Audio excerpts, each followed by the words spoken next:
I was kind of curious that since you were one of the first groups on the Swan Song label, if you and John Bonham had ever gotten together and talked about recording techniques or, you know, recording concepts, drumming concepts or whatever. Yes, well, John and I were great friends, and we actually played together. I did a gig, well, rather on Zeppelin's last tour in 1980 in Europe. I went over to see them in Berlin, and John wanted me to do A Whole Lotta Love. So we got up a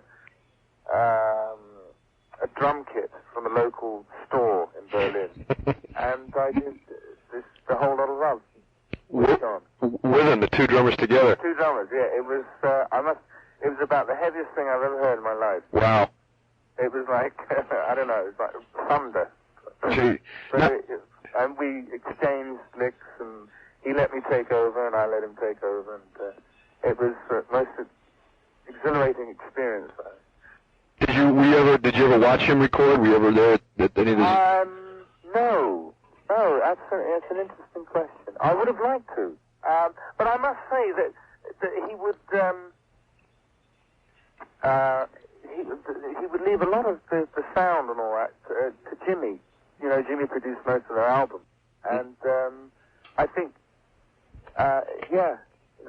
And also, he was a very heavy player, and he had a beautiful, complex rhythm, and very powerful and very tight. Yeah. Now, did you use Eddie Kramer as an engineer too? Oh yeah. Well, Eddie Kramer, I think he did the first two albums. First two albums. Yeah. Oh, hang on. My memory's a bit shaky. No. Well, I can't remember which one it was. It'll come. Okay. Well, the reason I was asking, we're in fact in the same issue that your interview will be in. We have a guy, a writer up in Canada that you may have seen a piece he did on Keith Moon about a year ago. No. What, is this Modern Drummer? Yeah. No. What edition was that? Oh boy, this goes back. I think it was last April's issue. It had Max. Oh, I tell you why, because I've only really heard of your magazine about a year ago, and I'd love to get some back issues. Sure. Yeah, we're going into our 7th year. Oh, marvelous. Yeah. And you do all different types of drummers. Right. Yep. Oh, yeah. Well, I'd love.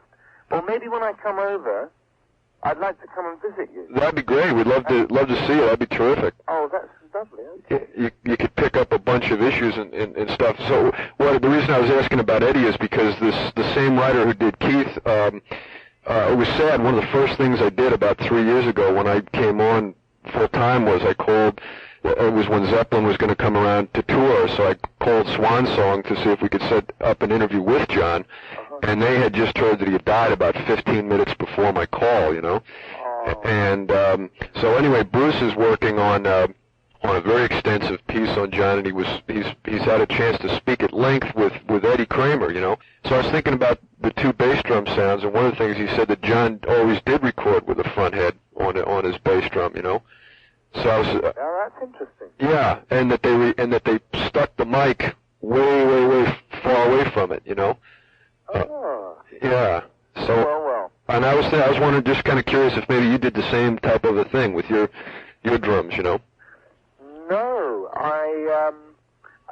an interesting thing though, in one of their albums, you'll have to, Eddie would probably know, was done. It was the one with the black dog on it. Right. Black dog track. That was done in a place called oh blimey, hang on, Headley Grange, which is an old manor house. Mm-hmm. And John Paul Jones, the bass player, had come down with flu, and they were using it for rehearsals for some tour or other. And no, they were recording. That's right. And I went down. They said, right, well, you've got a free week, and in that week, Bad Company made the first album, using the time that they had vacated. And this place was called Headley Grange. And I had the drums in the kitchen. Is that right? It was an old stone kitchen, and I think Bob was in the boiler house and pulled a lot of the vocals out on the lawn at night. So anyway, the drums sounded really live because of all the hard surfaces. And I don't know if you remember that album, but I was pretty pleased with the drum sound. Yeah, that's wild. So so most of the vocals on the album were done standing on the front lawn? That's right. In fact, when he sang the song Bad Company, I think it was like midnight and there was a full moon. Yeah. It was a really weird, it's a pretty sort of mystic type track. That's a classic story.